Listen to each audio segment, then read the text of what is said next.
No drama. My father's will began with that simple command. Chairs scraped across the hardwood as everyone settled in as if for a quarterly meeting. I kept my back straight. The woman who struck me in the garage last night, the one smiling like an angel, is the family company's CFO. Tonight, I'm ending both of her performances. The gentle stepmother and the righteous executive. My name is Mara Quinn.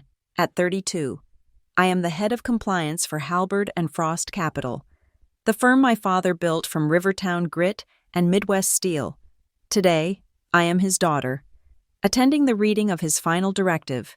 We are convened in the top-floor conference room of Stonebridge Legal, a glass and chrome monolith that pierces the perpetually overcast sky of Graybridge. The room is an exercise in expensive neutrality. A single slab of black granite, polished to a mirror finish, serves as the table. It reflects the grid of fluorescent lights overhead, trapping their sterile, buzzing glare and casting it back onto our faces, hollowing our eyes and sharpening the lines of feigned grief. I sit directly opposite her, Lila Rowan, my father's wife of 6 years, the company's chief financial officer, and the architect of my current, quiet agony. She is a vision of corporate sorrow, dressed in a tailored charcoal suit that costs more than my first car. Her blonde hair is pulled back into a severe, elegant chignon, not a single strand out of place.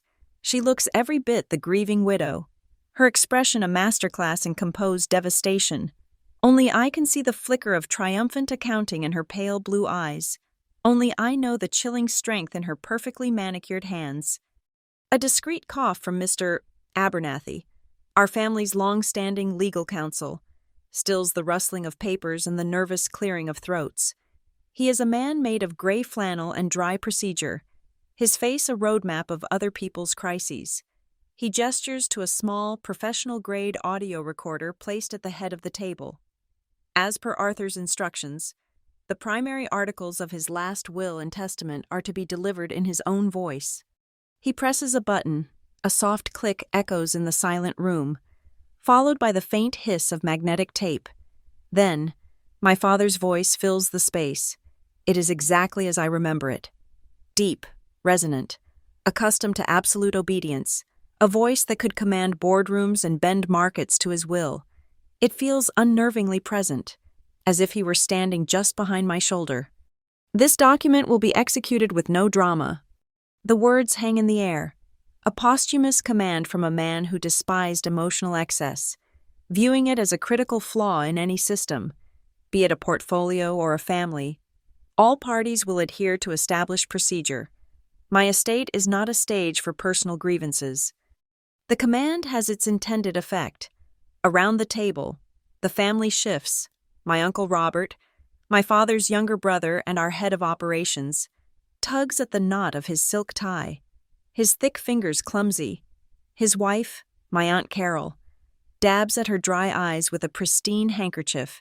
My 2 cousins, shareholders by birthright rather than merit, cease their bored scrolling on their phones, their faces assuming masks of solemnity. Chairs scrape against the polished concrete floor, a discordant screech of wood and metal as everyone composes themselves into a tableau of respect. They are all actors in my father's final production. Beneath the table, out of sight, Lila's hand finds mine. Her skin is cool, her grip surprisingly firm. She gives my hand a gentle squeeze, a gesture meant to convey sympathy, a silent message of, "We're in this together," for any prying eyes, but I feel the pressure directly over the burgeoning, ugly bruise on my inner wrist, hidden safely beneath the long, cream-colored sleeve of my silk blouse. The pain is a sharp, electric shock, a secret language between the two of us. I look at her. She offers me a small, sad smile, a perfect curve of her lips. It doesn't reach her eyes.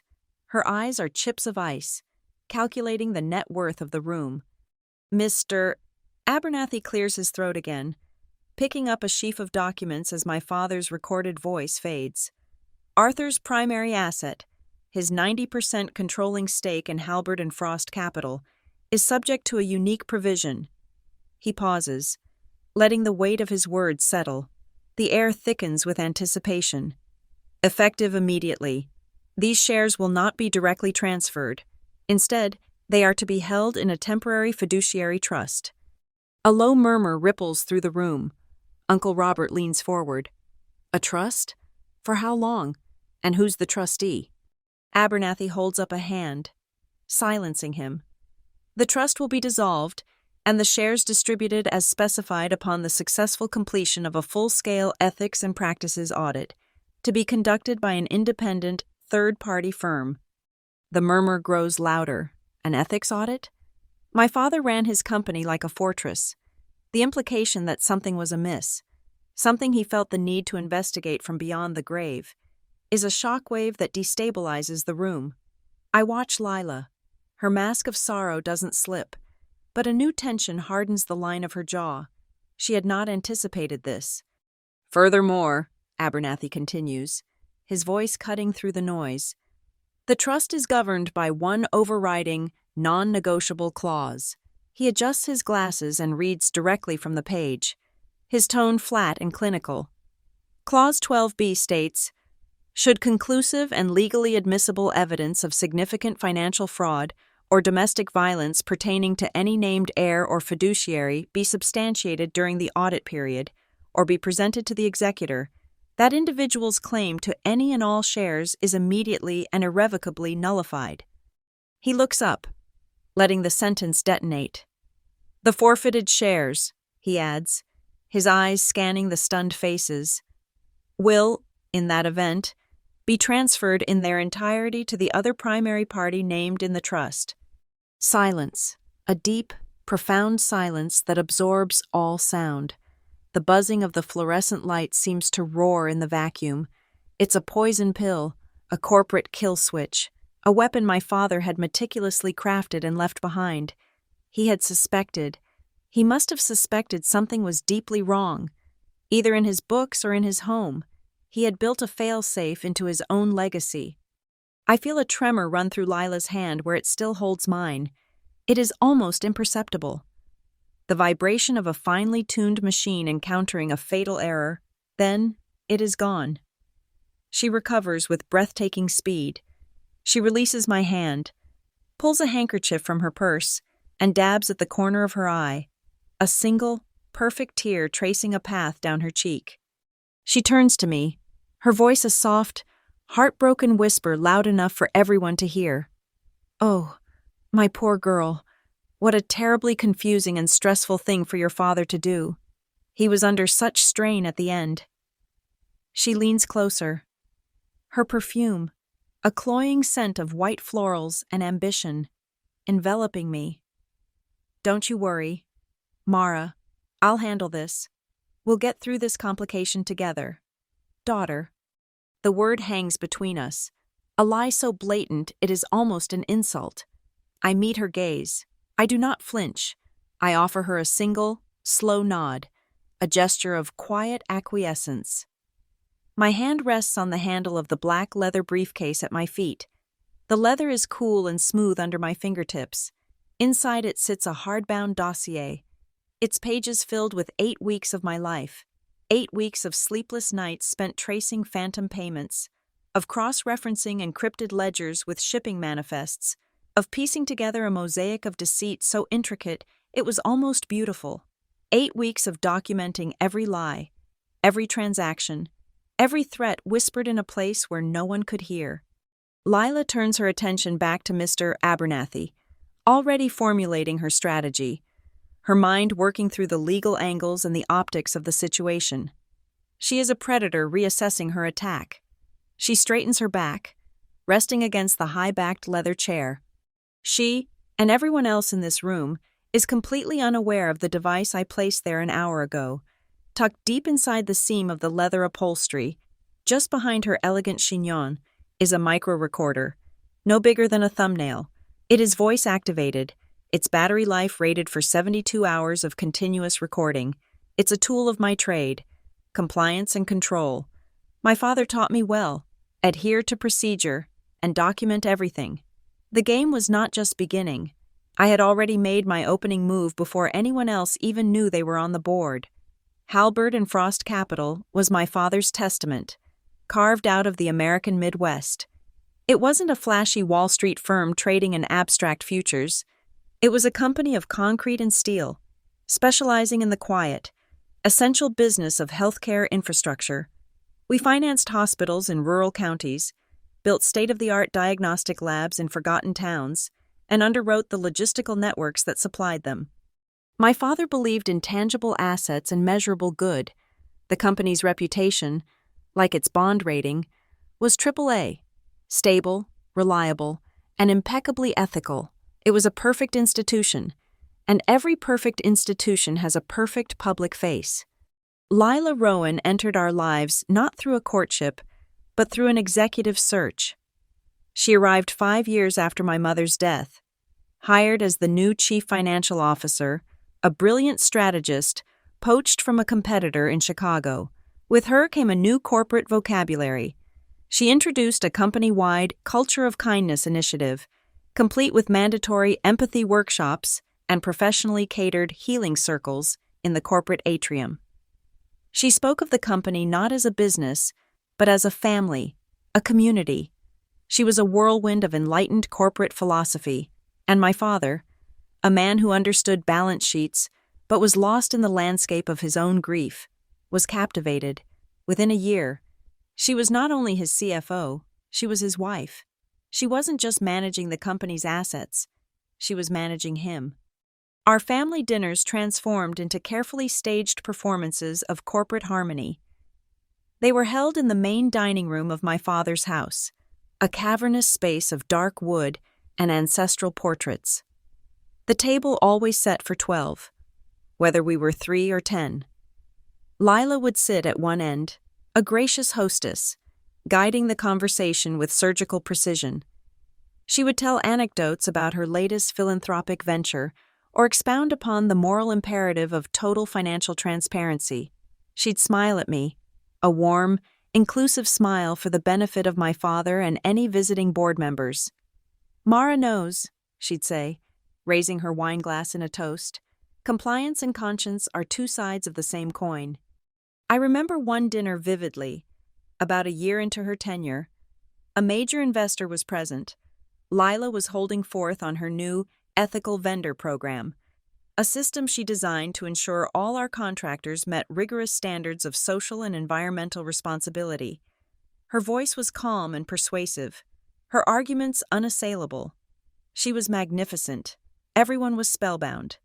Later that evening, I questioned a minor discrepancy I'd found in an invoice from one of her newly approved vendors. It was a small thing, a rounding error, but it was my job to question it. The conversation took place in the garage, a cold, concrete tomb where sound didn't travel. She stood with her back to the security camera's blind spot, her face illuminated by the harsh glare of the overhead utility light. The warm hostess was gone. In her place was the CFO, her eyes cold and hard as diamonds. "You are questioning my system," she said, her voice a low hiss. "I'm questioning a number," I replied, keeping my own voice level. "It's my job." Her hand moved so fast I didn't see it coming. It wasn't a wild swing. It was a short, sharp, precise strike across my cheek, the kind of impact designed to sting, to shock, to humiliate, rather than to leave a visible mark. "Your job is to support the narrative," she whispered, her face inches from mine, the scent of her expensive perfume filling my senses. "This family, this company, operates on a narrative of perfection. Your father needs that. Do not bring him your petty, disruptive little numbers. That is your first lesson in humility." I didn't react. I stood there, the sting radiating across my skin, and met her gaze. That was the moment I understood. The culture of kindness was a brand, the total transparency was a strategy, and the family was a holding company for her ambition. The garage was where the real accounting took place. Her public persona, however, remained flawless. Our PR department, under her direct guidance, worked tirelessly to craft her image. Industry magazines ran glossy features on her. Midwest Finance Monthly published a cover story titled "The Conscience of Capital," with a full-page photo of Lila looking thoughtful and compassionate. The article lauded her as the moral backbone of Halberd and Frost, a visionary leader blending profit with principle. She framed the articles and hung them in the executive hallway. They were a testament to her success, a daily reminder to everyone, including me, of the accepted reality. Within the wider family, my own reputation was cemented. I was the rulebook girl. At holiday gatherings, my aunts and uncles would pat my shoulder with a mixture of pity and condescension. "Mara, dear, you have to learn to be more flexible," Aunt Carol would say. "Not everything is black and white," Uncle Robert would laugh. "That's our Mara, always looking for a loophole in the Christmas cracker motto." They saw me as my father's strange, rigid daughter, a creature of regulations and clauses, utterly lacking in the soft, human graces that Lila possessed in such abundance. They didn't see it as a defense. They didn't understand that when you live with a predator, you don't show weakness, you become armor. I learned to regulate my breathing, to find a calm, internal rhythm when all I wanted to do was scream. I learned to count my breaths instead of my bruises, because breaths were infinite and bruises eventually faded, but the memory of them had to be stored somewhere cold and safe. This duality defined my existence. At the office, I watched Lila's digital signature authorize multi-million-dollar wire transfers to her roster of clean contractors, her approval a stamp of corporate virtue. Her pen was a wand that turned ordinary transactions into proof of our company's unimpeachable ethics. At home, in the sterile silence of my apartment, my phone became my ledger. I opened a password-protected, triple-encrypted note-taking app. It was my safe, my vault. In it, I recorded the date, time, and location of every lesson in humility. I described the tone of her voice, the words she used, the precise nature of the contact. I didn't use emotional language.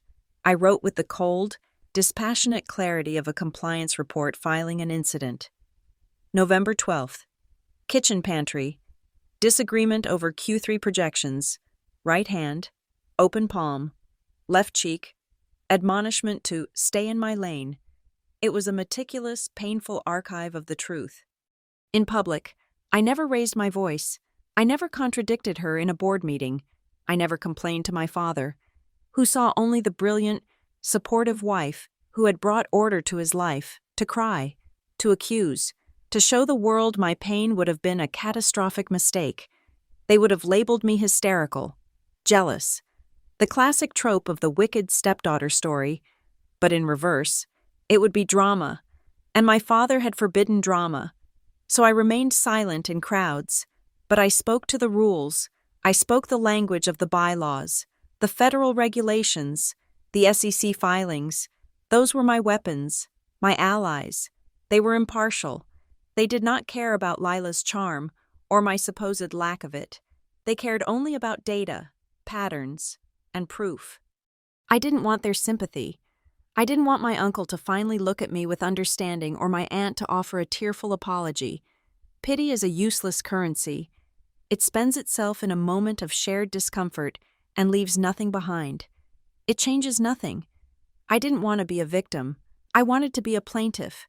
I wanted cold, hard, undeniable evidence. The kind of evidence that could be entered into a legal record. The kind of evidence that could unravel a carefully constructed narrative and expose the rot beneath the polished floorboards.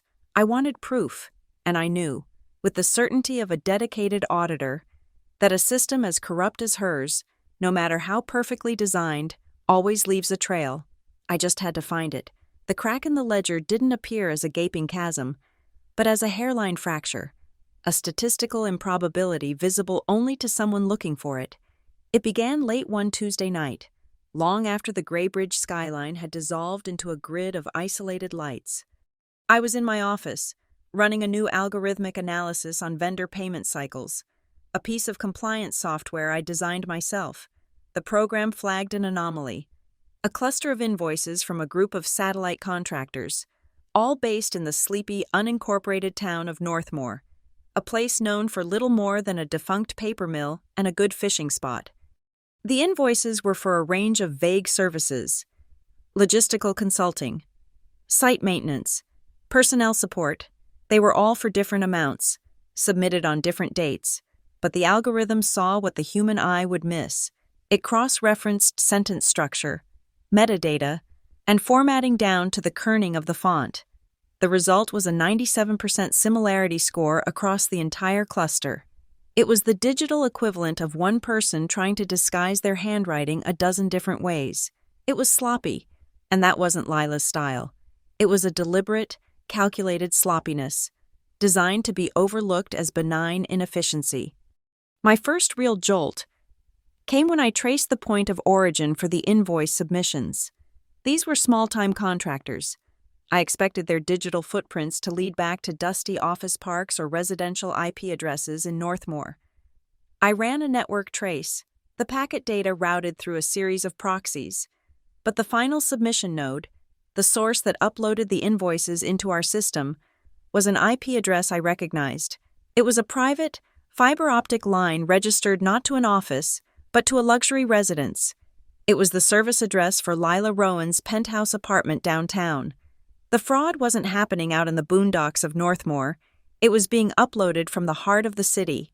From 30 floors above the company, she was bleeding dry. With that single thread, the entire tapestry of her perfect corporate governance began to unravel.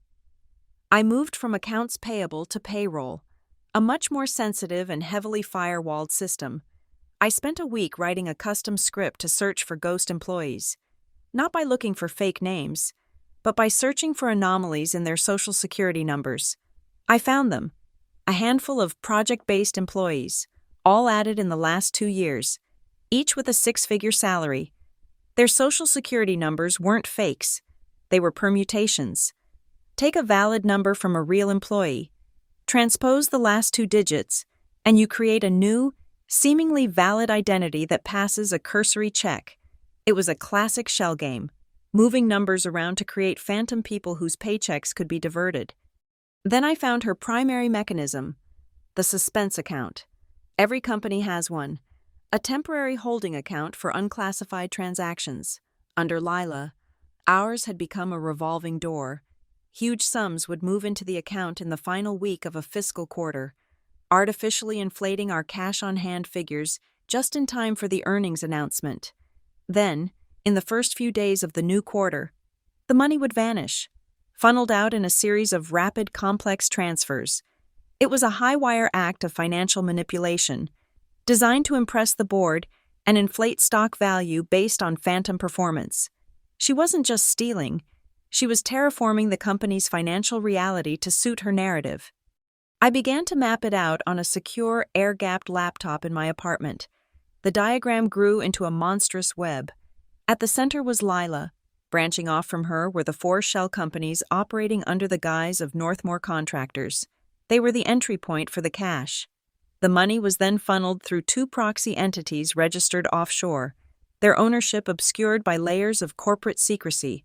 The final destination, the end of the line, was the most cynical piece of the entire puzzle, the Rowan Bright Future Scholarship Fund.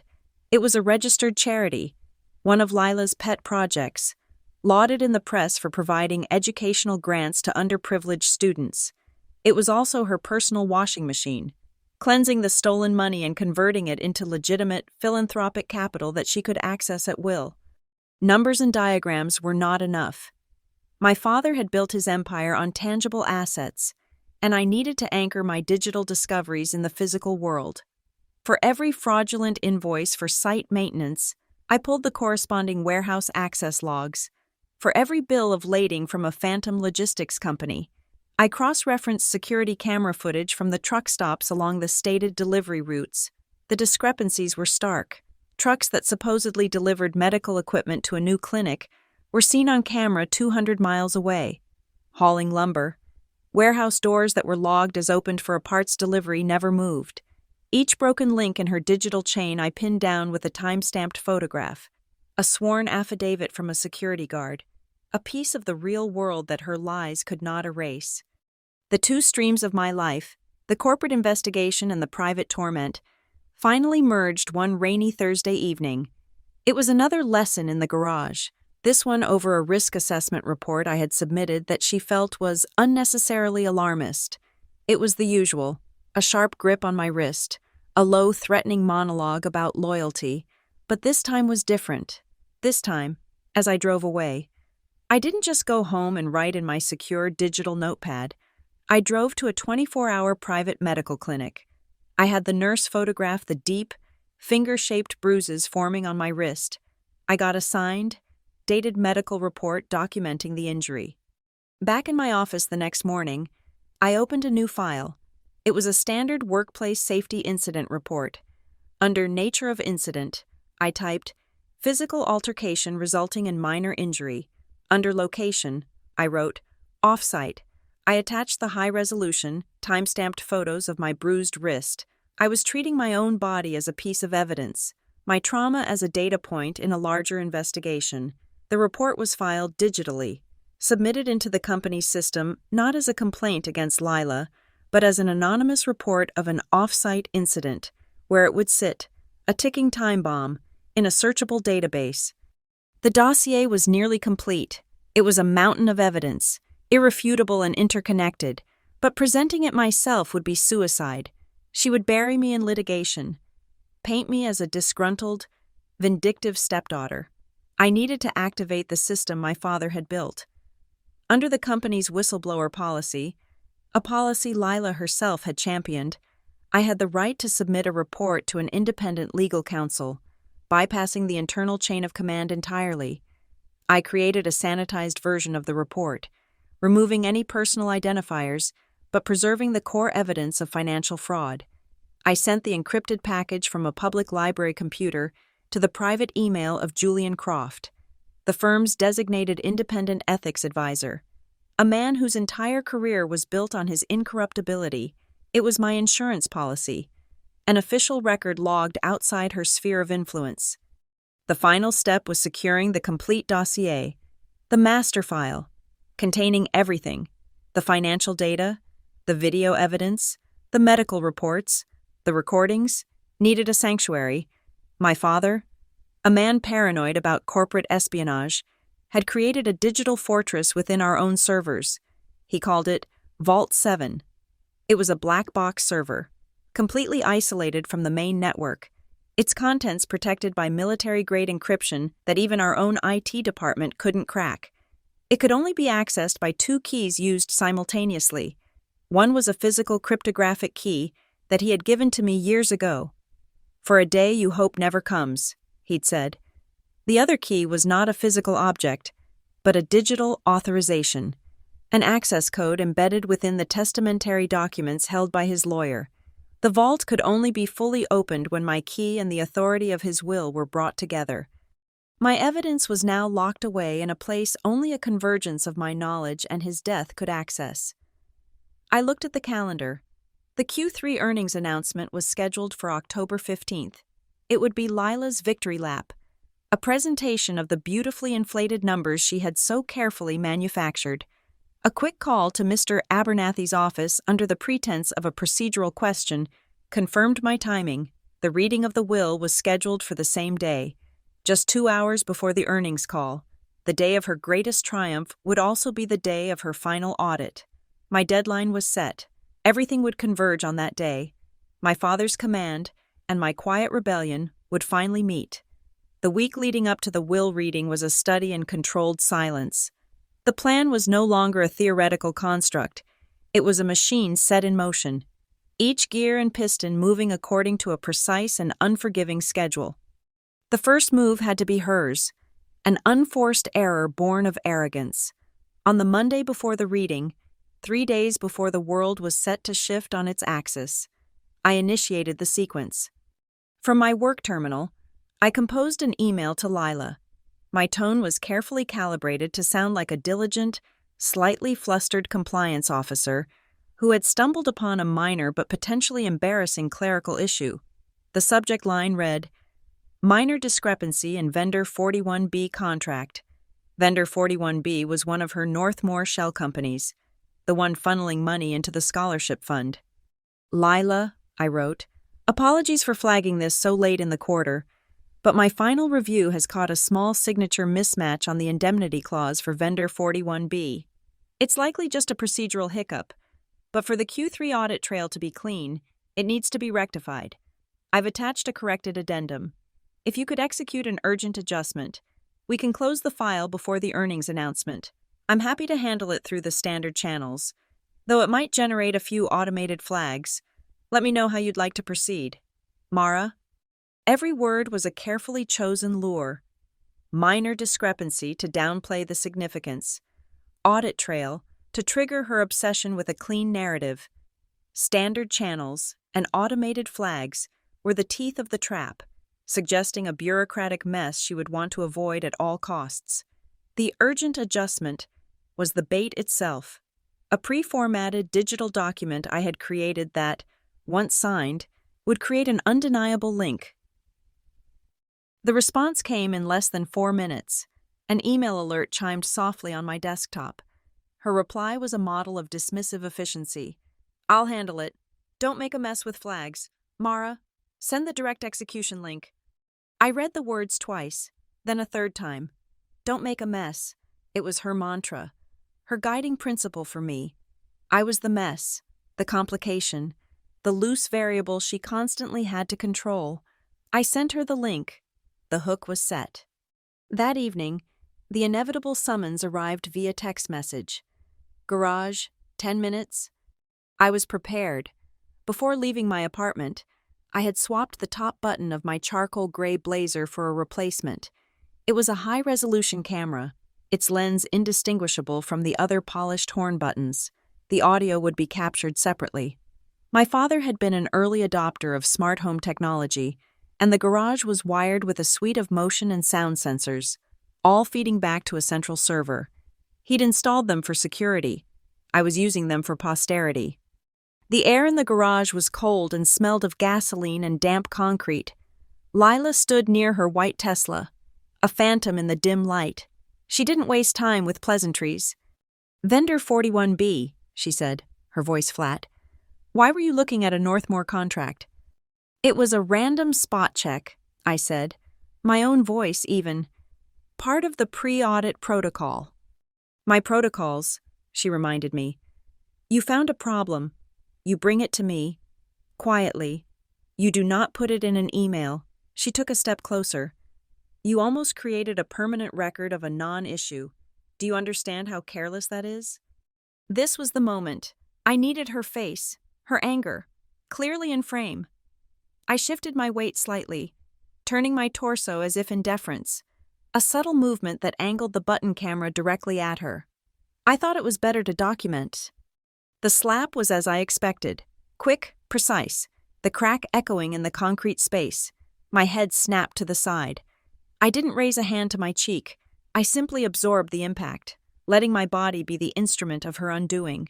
I held my position, ensuring the camera had a clear, unobstructed view of her face, contorted with a cold, righteous fury. "Stop thinking," she hissed, her voice a low, dangerous whisper. "I do the thinking. You follow the rules. You are not to speak to your father about these things, and you are not to create issues for me now that he's gone." The smart home sensor, located on the ceiling just above us, was designed to recognize the sound of breaking glass or forced entry, but it also had a secondary function. It recorded any audio that surpassed a certain decibel level, archiving it with a timestamp for security review. Her hiss, sharp and sibilant in the quiet garage, was more than enough to trigger it. Not to speak to your father about these things. It was a confession, a direct link between her control and my enforced silence. She had just provided the narration for the video. As soon as I returned to my apartment, I executed the next 2 steps of the plan, using a secure, anonymous email account and a VPN that routed my signal through 3 different continents. I sent a 2-word message to the internal group inbox for the Halbert and Frost legal compliance team. "Check vendor 41B. It was an anonymous tip, a seed of doubt planted in the official system. It would create another timestamp, another breadcrumb leading back to the same source. Then, I checked the corporate server logs. There it was, Lila. true to her word, had taken the bait. At 9:14 p.m., exactly 12 minutes after our encounter in the garage, she had used her office-issued iPad to digitally sign and execute the urgent adjustment for vendor 41B. Her digital signature was a cryptographic key, unique and irrefutable, and embedded within its metadata were two crucial data points: the precise time of the signature and the GPS coordinates of the device that signed it. She had signed it from her penthouse. My final digital task was to correlate the data. I accessed the security archives. Camera footage from the elevator bank in her residential building showed her entering the elevator at 9:02 p.m. and exiting on her floor at 9:03 p.m. Footage from our corporate headquarters showed she had left the office hours earlier. She hadn't been working late. She had struck me, returned to her home, and then, from the comfort of her living room, had signed a fraudulent document that was part of a multi-million-dollar embezzlement scheme. The timeline was a perfect, unbroken chain of evidence. The morning of the will reading, I put the final pieces on the board. I sent a calendar invitation to Lila, Mr. Abernathy, my Uncle Robert, and the other key family shareholders. The meeting was titled, Urgent Risk Briefing, Q3 Vendor Compliance. I scheduled it for 10 o'clock a.m., 1 hour before the reading was set to begin. In the very same Stonebridge legal conference room, it was the perfect corporate pretext, an emergency so seemingly critical that no one would dare decline. When I arrived at the conference room an hour early, I told the concierge I needed to set up for a presentation. The room was empty. I walked to the head of the table, the chair my father had always occupied, the one Lila would naturally assume was hers by right. I ran my hand along the back, feeling for the seam in the leather. From my briefcase, I took the small, wafer-thin audio recorder and pressed it deep into the upholstery. The bug I had placed for the will reading would now be active for the risk briefing as well. Everything she said in this room today would be recorded. My last preparation was my own. I dressed meticulously. I chose a cream-colored silk blouse with long, full sleeves that fastened tightly at the wrist. It was elegant, professional, and completely opaque. It concealed the fading, yellow and purple bruise from the garage, and the older, fainter marks that patterned my skin. But underneath it, I wore a simple, short-sleeved white t-shirt. It was my own hidden layer, a truth held in reserve. I was both the lure and the bait, the compliant officer and the walking evidence. I was ready for the audit to begin. The air in the Stonebridge legal conference room was stale with impatience. My urgent risk briefing was, to my uncle and cousins, an annoying procedural hurdle before the main event, the reading of the will that would determine their financial futures. They fidgeted, checked their watches, and regarded the projection screen with profound boredom. Lila, seated at the head of the table like a queen holding court, was the picture of magnanimous tolerance. She had adopted the expression of a patient leader enduring the overzealousness of a subordinate. "Mara, dear," she said, her voice smooth as polished granite. "While I admire your diligence, we do have a rather important meeting with Mr. Abernathy in 45 minutes. Perhaps we can get to the executive summary." "I'm almost there," I replied, my voice steady. My fingers rested on the laptop's trackpad. The preliminary slides were just context. I advanced the presentation for 11 slides. I had walked them through the driest of corporate compliance, regulatory updates, new federal reporting requirements, minor software patches to our accounting systems. I had built a careful, meticulous cage of boredom around them. Now, it was time to close the door. I clicked to slide 12. The screen changed. The dense blocks of text were gone. In their place was a stark, elegant flowchart. It was a spiderweb of lines and boxes, tracing the flow of capital. It showed millions of dollars being diverted from Halbert and Frost Capital, moving through the 4 Northmore shell companies, passing through the offshore proxies, and finally coming to rest in a single, neat box at the bottom of the screen. The Rowan Bright Future Scholarship Fund. An arrow, thick and red as a severed artery, pointed from that final box to another, smaller one labeled L.R. Private Holdings, LLC. A confused silence fell over the room. My Uncle Robert squinted at the screen. The scholarship fund? What the hell is this, Mara? It's a map, I said, keeping my eyes on Lila. Her serene mask was still in place, but a flicker of something cold and sharp had appeared in her eyes. The tolerance was gone, replaced by a focused, dangerous attention. I clicked again. Slide 13. The flowchart vanished, replaced by 3 columns of stark, black and white data. The first column displayed a series of invoices from vendor 41B, all with nearly identical metadata. The second column showed the network packet logs, tracing the invoice submission IP address directly to Lila's penthouse. The third, and most damning, column showed the cryptographic hash of a digital signature. Beneath it, in bold letters, were the details. Executed by Lila Rowan. Device, iPad Pro, office issue, timestamp, 2114 Est, October 12th, geolocation, 40.7128 degree, N, 74060 degree W, her home address. Lila let out a soft, almost pitying laugh. The sound was a scalpel, designed to cut me down, to dismiss the entire presentation as amateurish hysterics.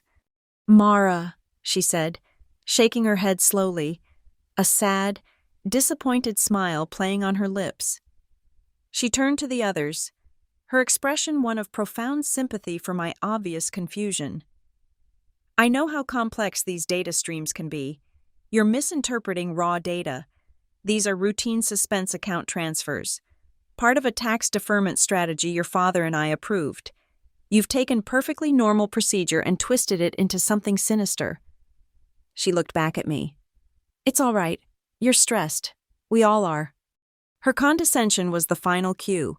It was the last line of her performance. You're right, I said. Data without context can be misleading. Allow me to provide it. My finger moved to a single key on my laptop. I pressed it. The presentation software minimized, and the screen instantly split into 2 vertical panes. On the left, a new window opened, a live feed of the company's encrypted general ledger, with the transactions I had identified highlighted in yellow, the numbers scrolling slowly, a silent testament to the theft. On the right, the screen remained black for a single, heart-stopping second. Then, it filled with the grainy, starkly lit image of my father's garage. The video was silent, captured from the fixed, high angle of the security sensor.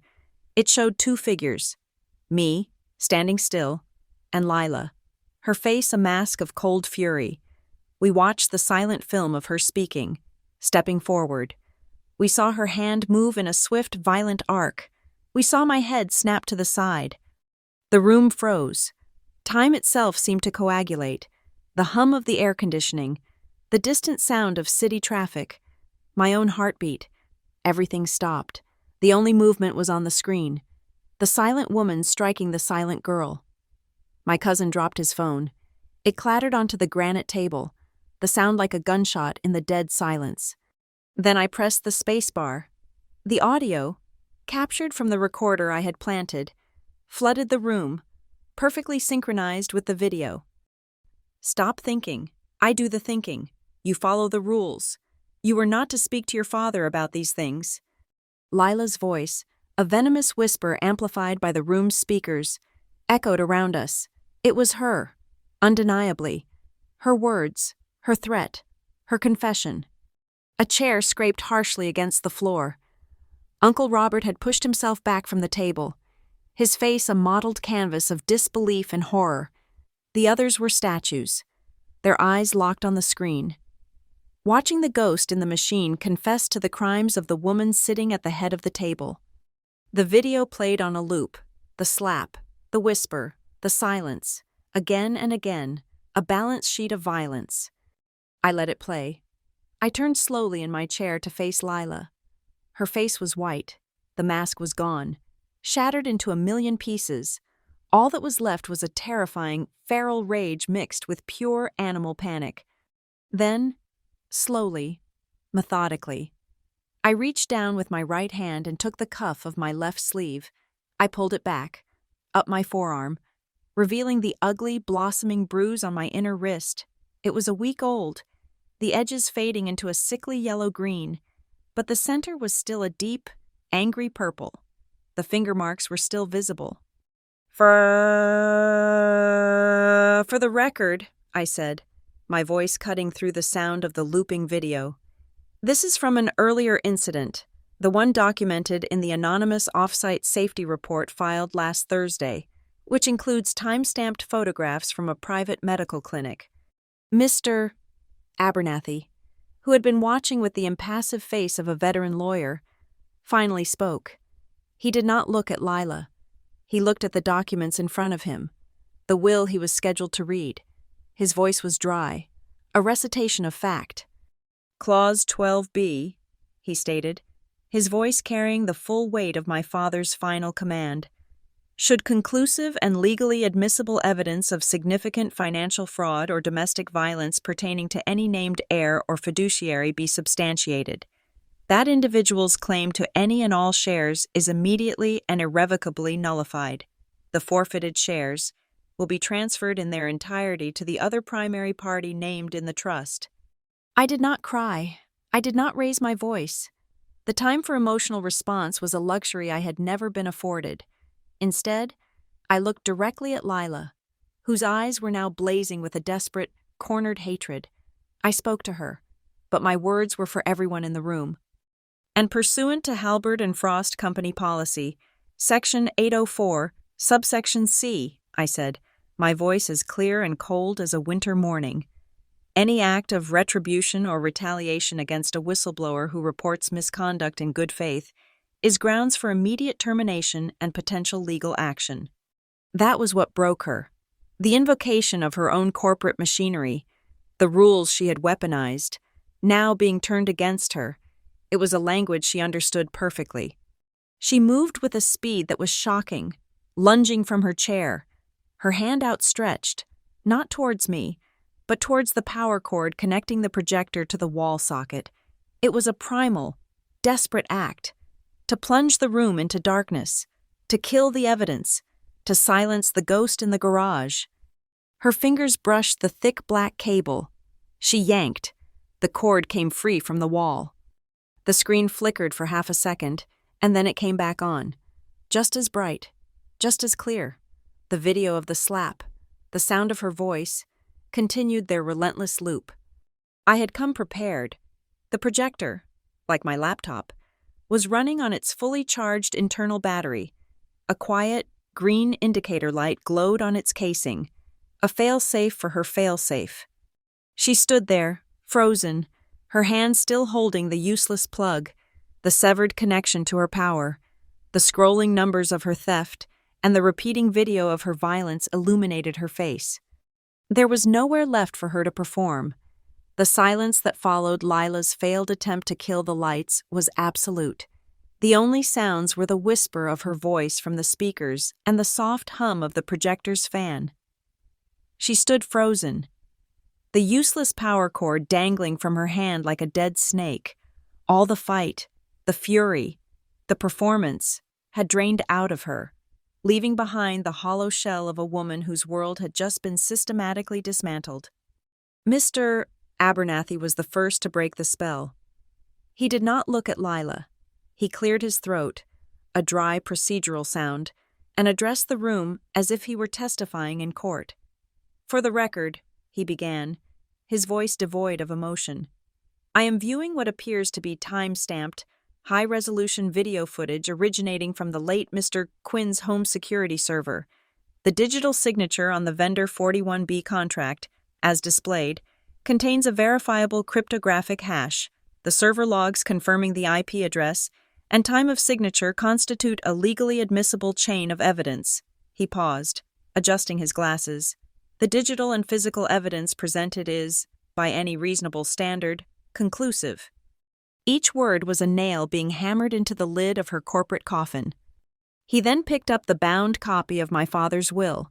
He didn't need to find the page. He knew the clause by heart.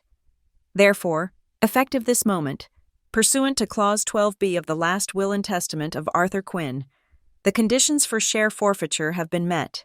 He looked up, his gaze finally sweeping over the stunned faces around the table before landing, briefly and without pity, on Lila.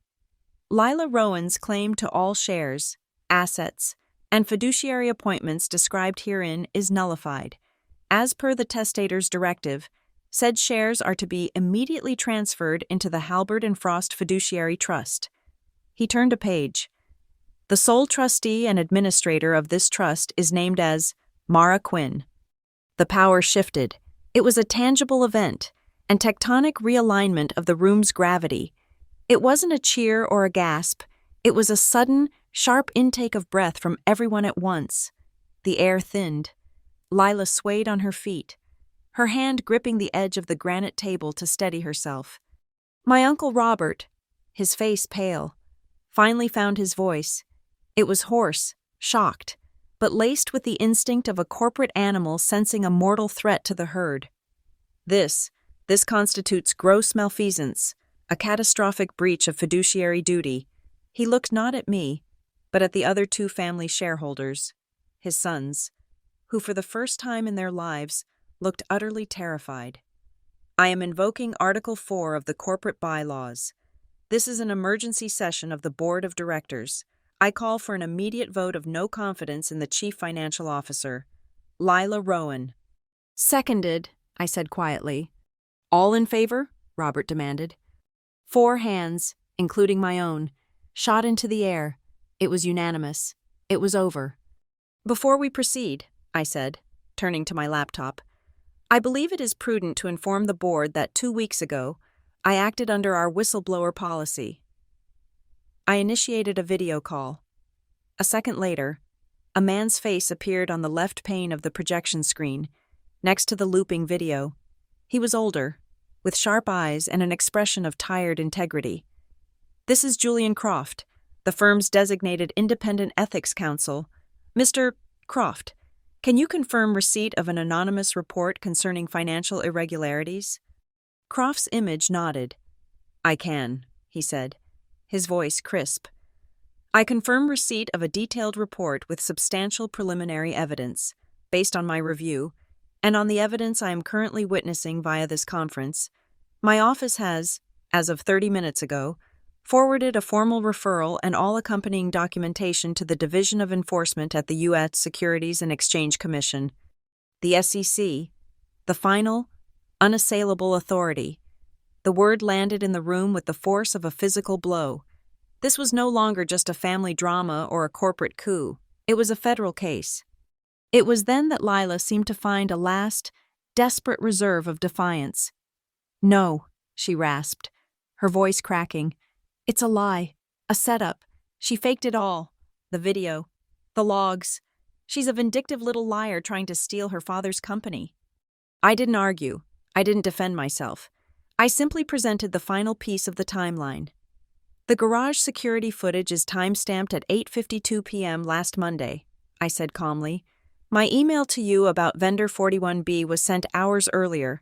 The network logs show you digitally signed the fraudulent contract from your iPad at 9:14 p.m., a full 22 minutes after you assaulted me. You authenticated the fraud after the crime. The evidence wasn't planted. Lila, it was recorded. Her mouth opened and closed, but no sound came out.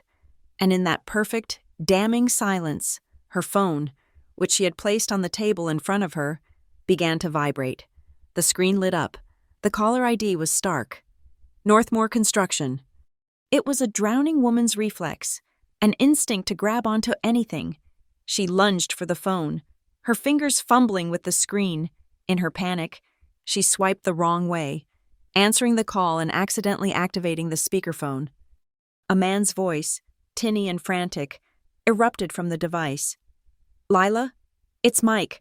Something's wrong. We got a ping from an internal legal query about Vendor 41B. What's going on? Should we delete the invoices? Tell me what to do. Game over. Checkmate. The silence that followed was heavier, deeper than before. The panicked voice from the phone hung in the air, an unrefutable confession from a co-conspirator. Lila stared at the phone as if it had personally betrayed her. Uncle Robert finally moved. He picked up his own phone and pressed a speed dial number. "Security," he said, his voice hard as iron. "Top floor conference room, Stonebridge Legal, now." Less than a minute later, two uniformed corporate security officers appeared at the door. They were large men, their faces impassive, their presence an immediate and overwhelming shift in the room's dynamics. They were the physical manifestation of the new order. One of them stepped forward. "Ma'am," he said, his voice polite but firm, addressing Lila. "We're going to have to ask you to come with us. We've been instructed to collect your access card and all company-issued property." Her head snapped up, her eyes blazing with a final, impotent rage. But she saw the looks on the faces around the table. The game was up. The performance was over. Wordlessly, she unclipped the ID badge from the lapel of her suit jacket and slapped it onto the table. As the officers began to escort her from the room, one on each arm, I spoke, my voice cutting through the tension. I addressed my uncle and the board. "Robert," I said, "the first priority is stability. The Q3 earnings call is in less than an hour. I propose we postpone it by 24 hours. My second motion is that we retain an external firm, effective immediately, to provide an interim CFO for the next 30 days, to oversee the audit and ensure complete impartiality." I watched as the men at the table processed this. My cousins, who had spent the last decade slouched in their chairs during board meetings, were now sitting bolt upright, their spines ramrod straight for the first time I could remember. My uncle looked at me, truly looked at me, and in his eyes I saw the dawning of a new and unfamiliar understanding. The rulebook girl was gone. A strategist had taken her place. Lila paused at the doorway, her face a ruin.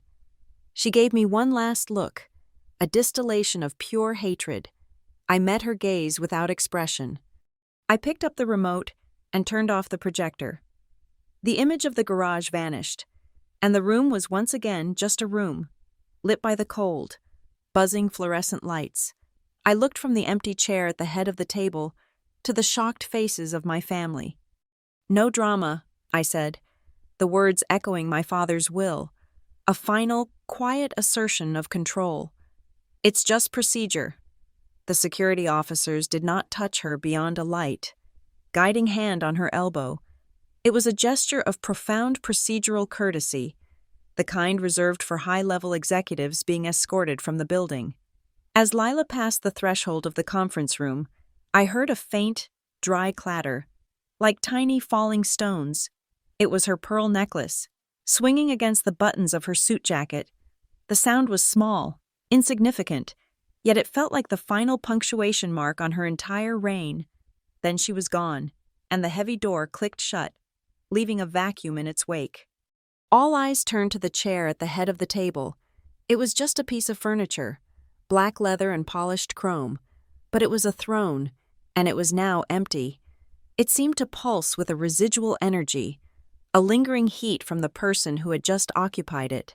I knew that nestled deep in its seam, the small recorder was still silently capturing the room's stunned ambiance, a faithful, digital witness to the fall. I stood up from my own chair, the one I had occupied for years in these meetings, positioned deferentially against the side wall, a seat for an observer, not a principal. I walked the length of the granite table, my heels clicking a slow, deliberate rhythm on the concrete floor.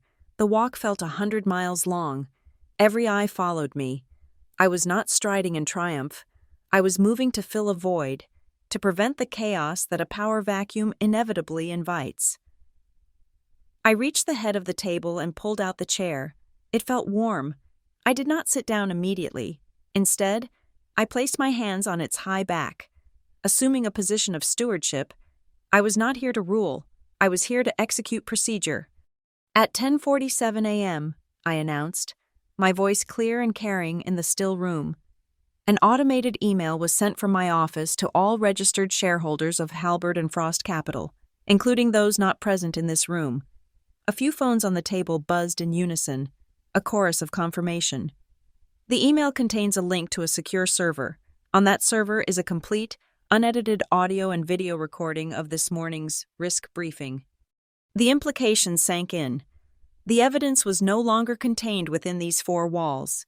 It was now distributed, archived, and in the hands of every single person with a stake in this company. It could not be recalled. It could not be buried. The narrative was no longer mine to control. It belonged to the official corporate record. I then nodded to Mr. Abernathy. He, in turn, gave a subtle signal to a discreet door at the far end of the conference room, one I had always assumed led to a storage closet. The door opened. Two people, a man and a woman dressed in severe anonymous business attire, stepped into the room. They carried identical, hard-sided briefcases. For the board's awareness, I continued, these are Mr. Schmidt and Ms. Albright from Deloitte. They are the lead auditors from the independent firm my office engaged 6 weeks ago to begin preliminary work for the Trust's ethics audit. They have been on standby in the adjacent suite for the last hour. Their work begins officially, now. The sight of them, so completely prepared and already present, was a secondary shockwave. It was a clear demonstration that this was not an impulsive act, not a moment of dramatic opportunity seized, but the final, public step of a long, methodical, and deeply planned campaign. My Uncle Robert, a man who prided himself on his operational foresight, stared at the auditors with a look of grudging, horrified respect. He had been playing checkers while I had been arranging a chessboard in another room entirely. Mr. Abernathy stepped forward and placed a single document on the table in front of me. It was a payment suspension order. It was concise, legally airtight, and ruthless. It named Vendor 41B and the 3 other Northmore shell companies.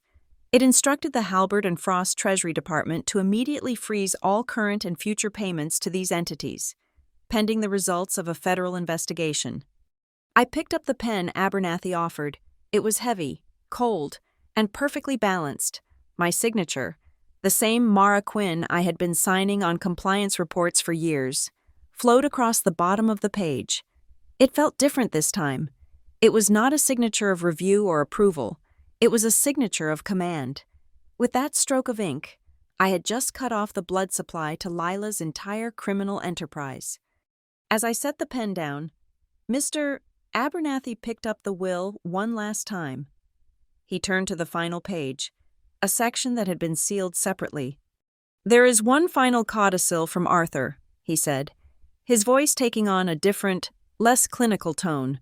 It was a note, not a legal clause. He read it aloud.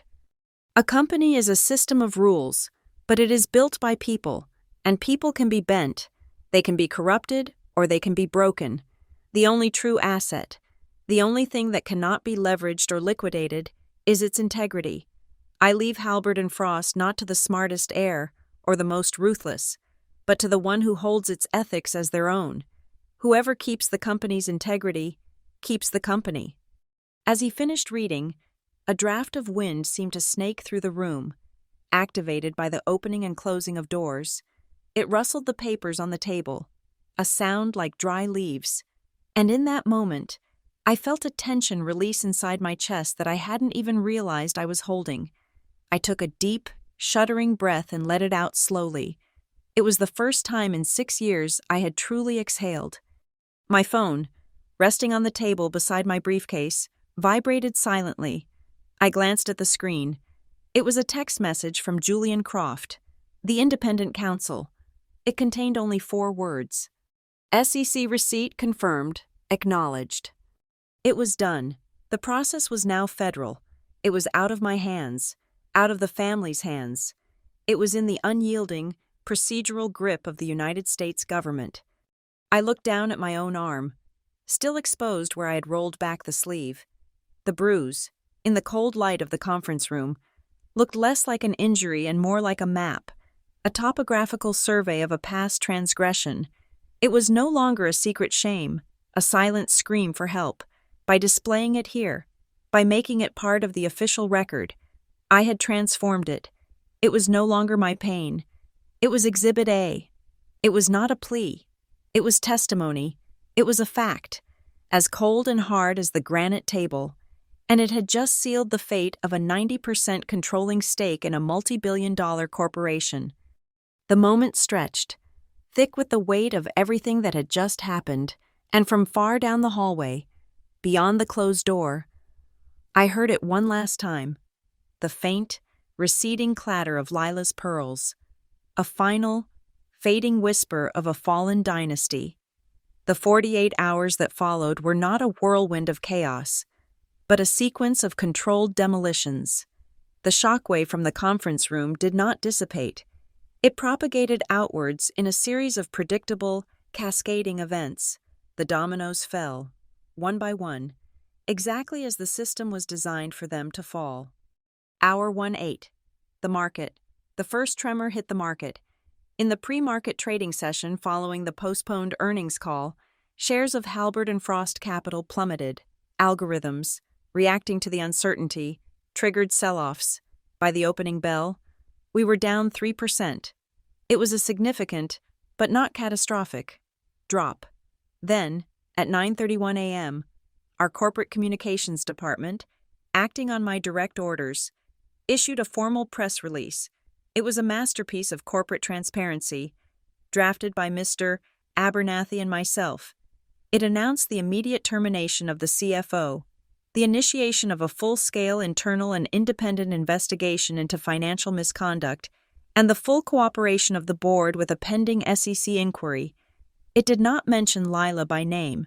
It did not need to. The market's reaction was immediate. The panic selling stopped. By noon, institutional investors, seeing a company aggressively excising its own cancer, began buying. By the closing bell on the first day, the stock had not only recovered its losses, but had closed up half a point. The message was clear. The market did not punish scandal. It punished cover-ups. We had chosen transparency, and we were rewarded with stability. Hour 12. The clients. The next domino was our client base. Our business was built on long-term contracts with major healthcare networks, institutions for whom stability and ethical conduct were paramount. I expected a flurry of nervous calls, of demands for reassurance. Instead, at 10 o'clock on the first night, a single email arrived. It was from the CEO of the Omni Health Alliance, our largest client, representing nearly a quarter of our revenue. The letter was short and direct. "We have seen your press release," it read. "We applaud your board's commitment to transparency and decisive action. Such integrity reinforces our decision to partner with Halbert and Frost. We look forward to continuing our work together." It was a vote of confidence more valuable than any stock price. I forwarded it to the board members without comment. It was proof that my father's core principle was not just a moral stance, but a sound business strategy. Hour 22. The conspiracy. The first crack in Lila's network appeared the following morning. A call came into our general counsel's office. It was from a lawyer representing Mike, the owner of Northmore Construction, the man whose panicked voice had been the final nail in Lila's coffin. His client, the lawyer explained, was prepared to become a cooperating witness. He was offering a full confession and, more importantly, his complete email history with Lila Rowan. In exchange for a recommendation of leniency from the company, he would provide a detailed record of her directives, her payment instructions, and her threats. The proffered evidence was a prosecutor's dream, a written timeline of the conspiracy in Lila's own words. The first of her lieutenants had turned on her to save himself. The rot was now consuming itself. Hour 28. The narrative. The public narrative began to take shape. The Wall Street Journal published an online feature that afternoon. The headline was not about scandal or fraud. It was, "The Ethics Trust. Did Arthur Quinn design a new corporate shield for family-run companies?"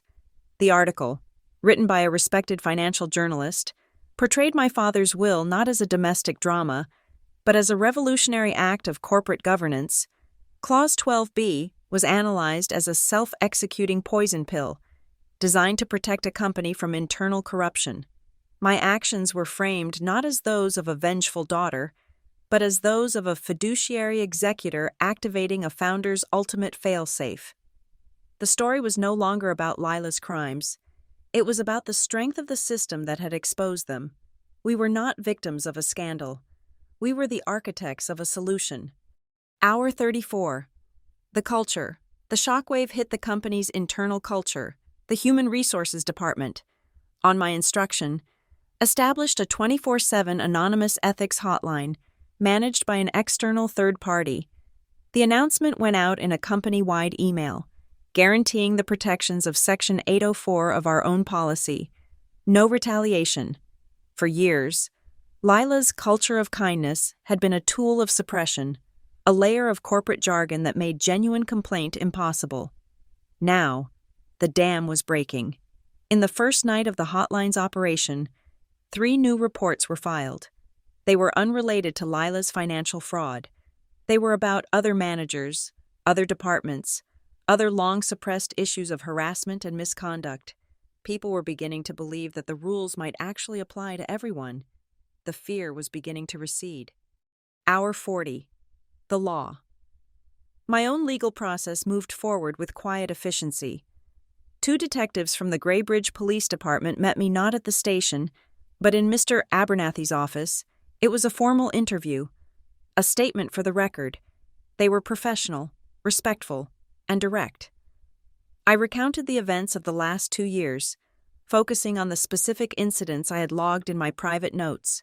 My testimony was not emotional. It was a recitation of facts, dates, and locations.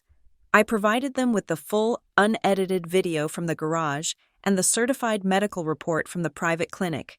They took the evidence, sealed it in plastic bags, and had me sign the chain of custody forms. The officer in charge closed his notebook. The medical report's timestamp and the visible injuries are a perfect match for the video, he said. This is as solid as it gets. Ms. Quinn. The personal crime was now an official police file. Hour 46. The board. The board convened a second emergency session late on the second day. The mood was entirely different. The shock had been replaced by a grim sense of purpose. Uncle Robert, acting as the interim chairman, made the first proposal. The board believes that, given your unique role in uncovering these issues, you are the only logical choice to lead the cleanup. We are offering you the temporary, newly created position of Chief Ethics Officer. It was the offer I had been expecting. It was a test, a way for them to absorb me back into the power structure, to put a title on my authority.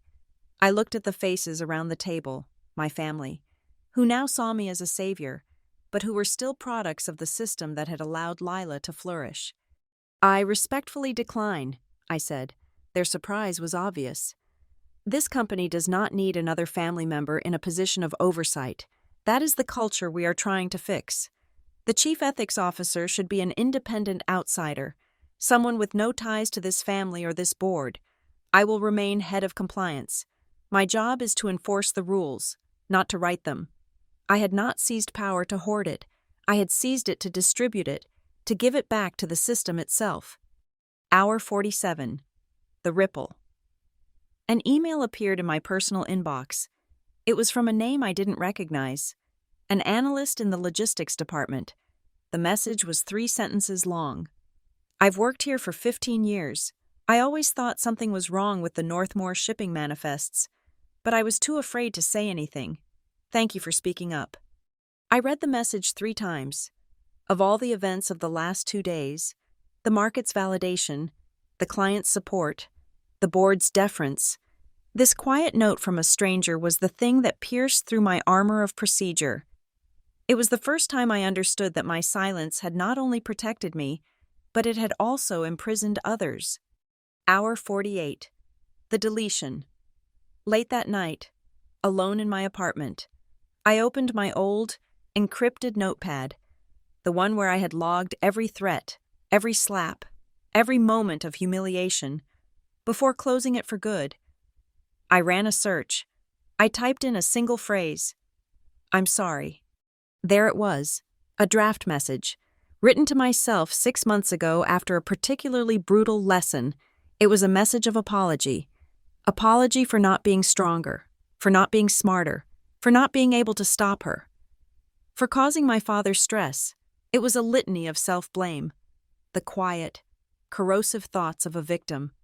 I stared at the words on the screen. Then, my finger moved to the trackpad. I highlighted the entire text. I pressed the delete key. The words vanished. I closed the file without saving. The aftershocks were over. The internal record was now clean. I chose to leave through the service exit at the back of the building. The main lobby, with its soaring atrium and polished marble floors, felt like a stage I had no desire to occupy. The performance was over. My role was complete.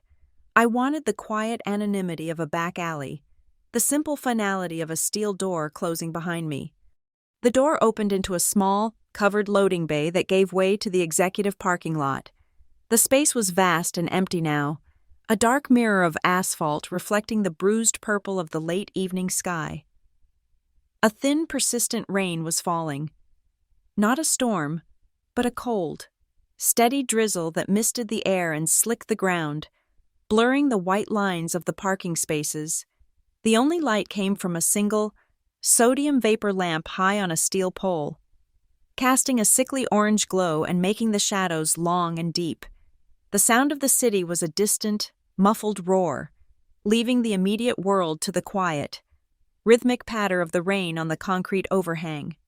She was standing there, just beyond the edge of the shelter, letting the fine mist collect on the shoulders of her expensive suit.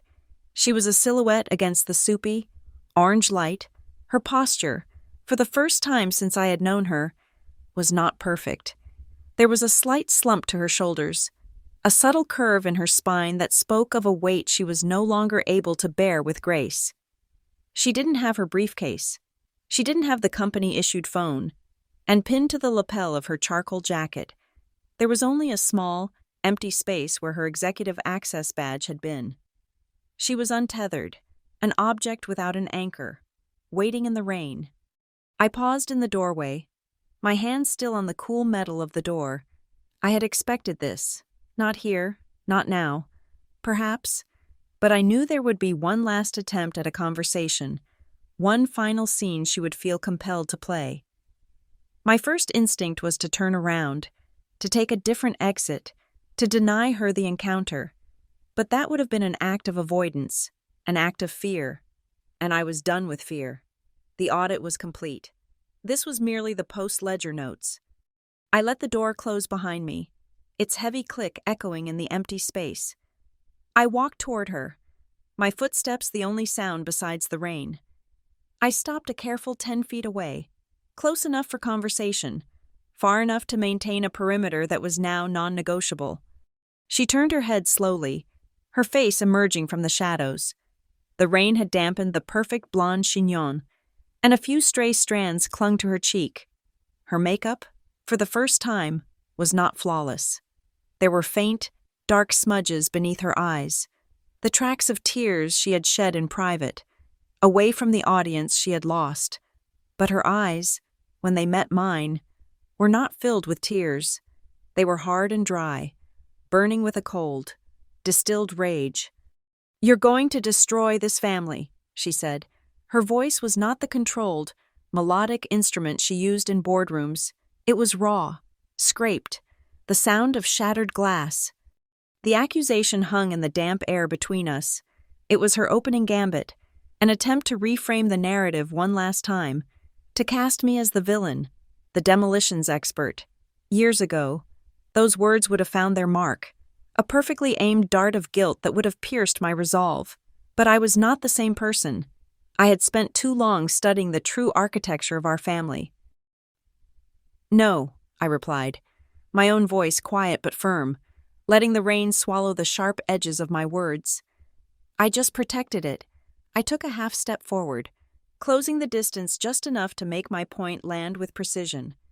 "I protected it from you, and I protected it from silence." I saw a flicker of confusion in her eyes. She had expected a denial, an argument, an emotional defense. She did not expect a correction of her premise. She didn't understand that I wasn't just talking about the financial entity of Halbert and Frost. I was talking about the very idea of a family, a unit that cannot survive when its foundations are riddled with the silent corrosions of fear and deceit. Silence had been the disease, the thing that allowed her to operate, to thrive in the dark spaces she created. I had not destroyed the family.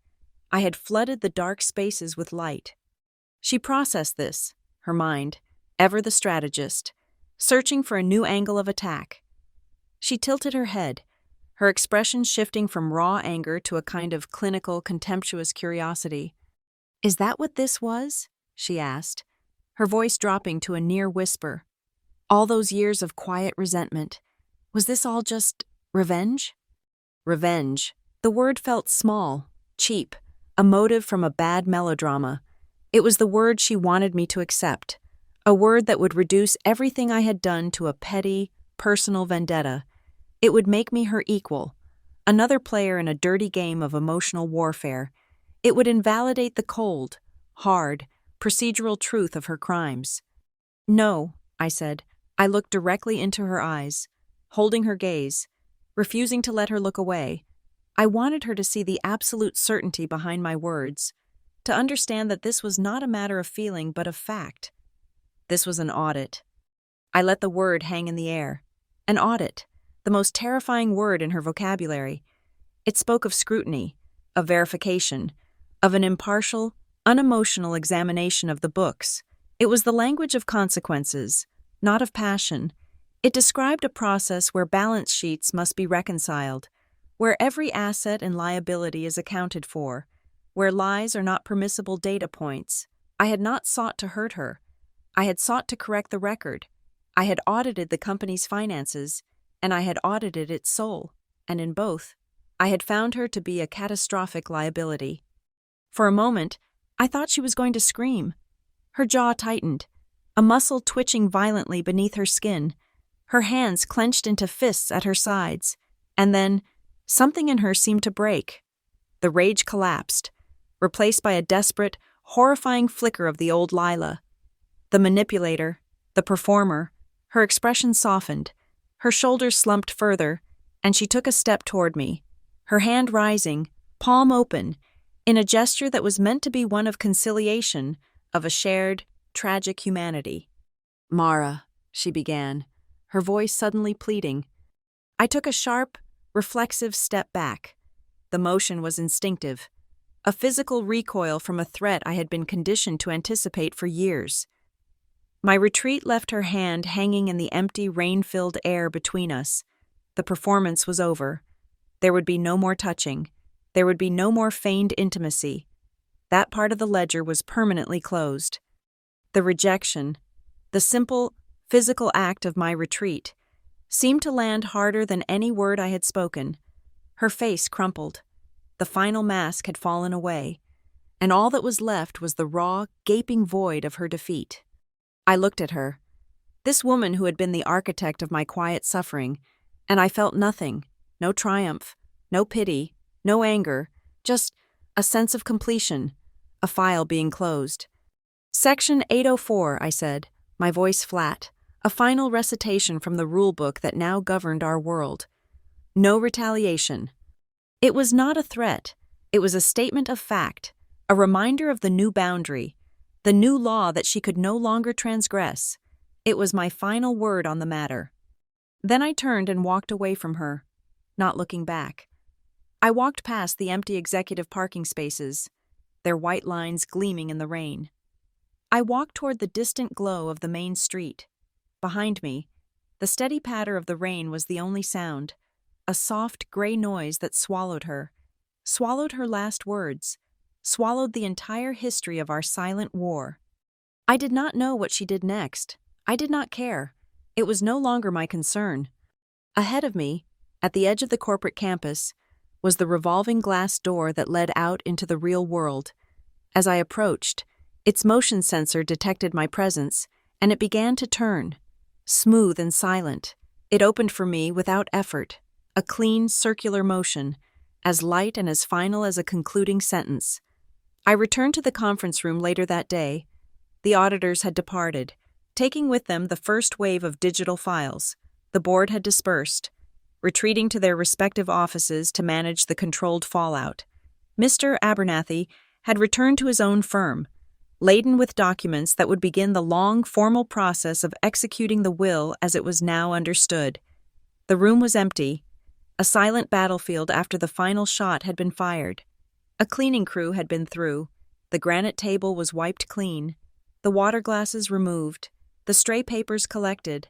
All evidence of the morning's confrontation had been erased, except for one thing. At the head of the table, the black leather chair, Lila's chair, was slightly askew. I watched it, and I saw it move. A slow, almost imperceptible rotation, a ghost of a turn caused by the last person who had risen from it in haste. It spun clockwise by a few degrees, then paused, and spun back, a tired pendulum marking the end of an era. It continued this slow, lazy dance for a full minute before the last of its momentum bled into the still air, and it came to a complete, final stop, facing the door through which she had departed. The seat was now well and truly empty. The haunting was over. My work was not quite finished. There were final procedures to enact, closing entries to be made in a ledger of a different kind. I went to the wall-mounted camera in the corner of the room, the one used for teleconferencing, and activated its recording function. A small red light blinked on, confirming it was capturing my actions. I moved back to the table, into the camera's full view. From my briefcase, I withdrew a small, heavy object. It was the cryptographic key for Vault 7, a sleek, featureless rectangle of brushed steel, cool to the touch. It felt like a condensed piece of my father's paranoia, a physical manifestation of his distrust in the digital world he had helped to build. I held it up to the camera, turning it over so its unique serial number was visible. Then, I placed it inside a tamper-proof evidence envelope that Mr. Abernathy had provided. I peeled the strip from the adhesive flap and folded it down, pressing firmly to create a permanent seal. On the front of the envelope, on the line marked Contents, I wrote, Vault 7 Primary Access Key. On the line marked Executor, I signed my name. This key, the tool that held all the secrets, was now just another piece of evidence, archived and neutralized. It would be delivered to the independent auditors in the morning, its purpose served. I had opened the vault not to seize power, but to bring its contents into the light. Now, I was locking it away for good. Next, Mr. Abernathy had left a final document for my signature. It was the formal instrument of transfer, the legal document that would enact the will's critical clause. I sat down, not in Lila's chair, but in my own, the one on the side, and pulled the document closer. The language was dense, impenetrable legalese, but I found the operative sentence easily. And all 90% controlling shares held in the temporary fiduciary trust shall be transferred, in their entirety, to the permanent Halbert and Frost Ethics Trust, to be administered by the sole trustee, Mara Quinn, for the benefit of the corporation and its shareholders. I picked up the heavy fountain pen one more time. The transfer of a multi-billion-dollar corporation came down to this: a few grams of ink absorbed into a piece of paper. I thought of the weight of my father's legacy, the lives of the thousands of employees, the futures of the communities we served.